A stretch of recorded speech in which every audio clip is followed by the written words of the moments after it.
Paris ഒളിമ്പിക്സിൽ പങ്കെടുത്ത ശേഷം മടങ്ങിയെത്തിയ ഗുസ്തി താരം വിനേഷ് ഫോഗട്ടിന് വൈകാരിക വരവേൽപ്പ്.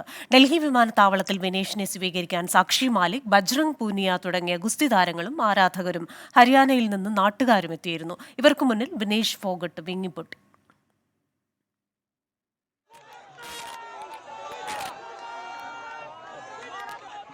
എല്ലാവർക്കും നന്ദിയെന്നും താൻ ഭാഗ്യവതിയാണെന്നും വിനേഷ് ഫോഗട്ട്. വലിയ നേട്ടമാണ് വിനേഷിന്റേതെന്ന് സാക്ഷി മാലിക് 24-നോട് പറഞ്ഞു.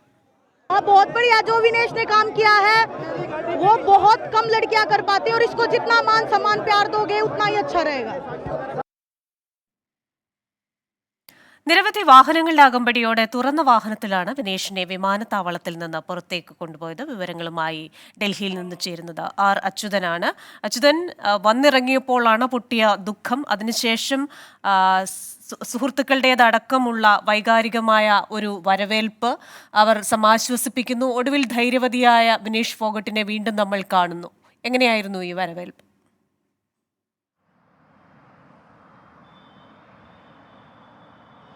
ക്രിസ്റ്റീന, ഇതേ വിമാനത്താവളത്തിൽ പല താരങ്ങൾ ഇതിനു മുൻപും എത്തിച്ചേർന്നിരുന്നു. പക്ഷേ അന്നൊന്നും കാണാത്ത അത്രയും ഒരു ജനകീയ അല്ലെങ്കിൽ ജനക്കൂട്ടത്തെ നമുക്ക് ഇന്നിവിടെ കാണാൻ കഴിഞ്ഞു. ഹരിയാനയിലെ ഗ്രാമങ്ങളിൽ നിന്ന് ഈ ദൂരങ്ങൾ താണ്ടി ഡൽഹി വിമാനത്താവളത്തിലേക്ക് എത്തിയവർ, വിനേഷ് ഫോഗട്ടിൻ്റെ ആരാധകർ എന്നിങ്ങനെ ഒരു വലിയ ഒരു ആൾക്കൂട്ടത്തെയാണ് നമുക്ക് രാവിലെ മുതൽ കാണാൻ കഴിഞ്ഞത്. അങ്ങനെ ഒരു വലിയ ആദരവോടുകൂടിയുള്ള ഒരു സ്വീകരണം, അതിൻ്റെ ഒരു വേദിയായി കൂടി ഇന്ദിരാഗാന്ധി വിമാനത്താവളം മാറുകയായിരുന്നു. വിനേഷ് ഫോഗട്ട പുറത്തേക്ക് വരുന്ന ആ ഘട്ടത്തിൽ തന്നെ ആ മുഖത്താകെ നിരാശയായിരുന്നു. തുടർന്ന് സാക്ഷി മാലിക്കും ബജ്രംഗ് പുനിയയും സമീപത്തേക്ക് പോവുകയും വൈകാരികമായ നിമിഷങ്ങൾക്കാണ് പിന്നീട് സാക്ഷ്യം വഹിച്ചത്.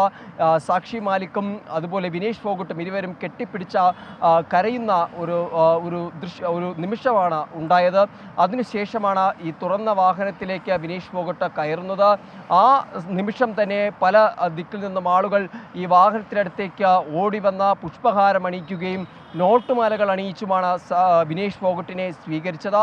തുടർന്ന് വലിയ ജനക്കൂട്ടത്തിൻ്റെ അകമ്പടിയോടുകൂടി തന്നെ വിനേഷ് ഫോഗട്ട വിമാനത്താവളത്തിന് പുറത്തേക്ക് വാഹനങ്ങൾ വരികയായിരുന്നു. ഇന്ന് രാവിലെ തന്നെ CRPFും അതുപോലെ തന്നെ പോലീസും വലിയ രീതിയിൽ അവരുടെ ഒരു വിന്യാസം ഡൽഹി വിമാനത്താവളത്തിൽ ഏർപ്പെടുത്തി. VIP ഗേറ്റിന് മുൻപിലാണ് ഏർപ്പെടുത്തിയത്.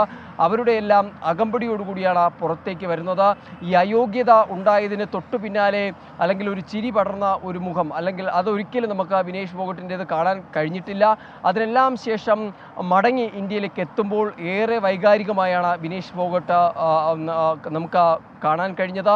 ആ നിരാശയുണ്ടായിരുന്നു. പക്ഷേ ജനങ്ങൾ നൽകിയ ആദരവ്, ആ ജനങ്ങൾ നൽകിയ വലിയ സ്വീകരണം, അത് വിനേഷ് ഫോഗട്ടിന് വലിയ രീതിയിൽ സന്തോഷം പടർത്തുന്ന രംഗങ്ങളും നമ്മൾ കണ്ടതാണ്. പക്ഷേ ഒരു വലിയ പ്രതികരണത്തിലേക്ക് വിനേഷ് ഫോഗട്ട് കടന്നിട്ടില്ല. കാരണം ഇന്നലെ തുറന്ന കത്തിലൂടെ തൻ്റെ ഭാവി എന്താണെന്നുള്ളതിൽ ഒരു വ്യക്തത വിനേഷ് ഫോഗട്ട് വരുത്തിയിട്ടുണ്ട്. ഗുസ്തിയിൽ തുടരുമെന്നുള്ളതിൻ്റെ സൂചനകൾ കൂടി നൽകിയിട്ടുണ്ട്. ആ ഒരു സാഹചര്യമാകാം ഒരു വലിയ ഒരു പ്രതികരണം എന്താണ് മടങ്ങിയെത്തിയ വിനേഷ് ഫോഗട്ടിന് വൈകാരിക വരവേൽപ്പാണ് നൽകിയത്. വിവരങ്ങൾ നൽകിയത് ആർ അച്യുതനാണ് ഡൽഹിയിൽ നിന്ന്.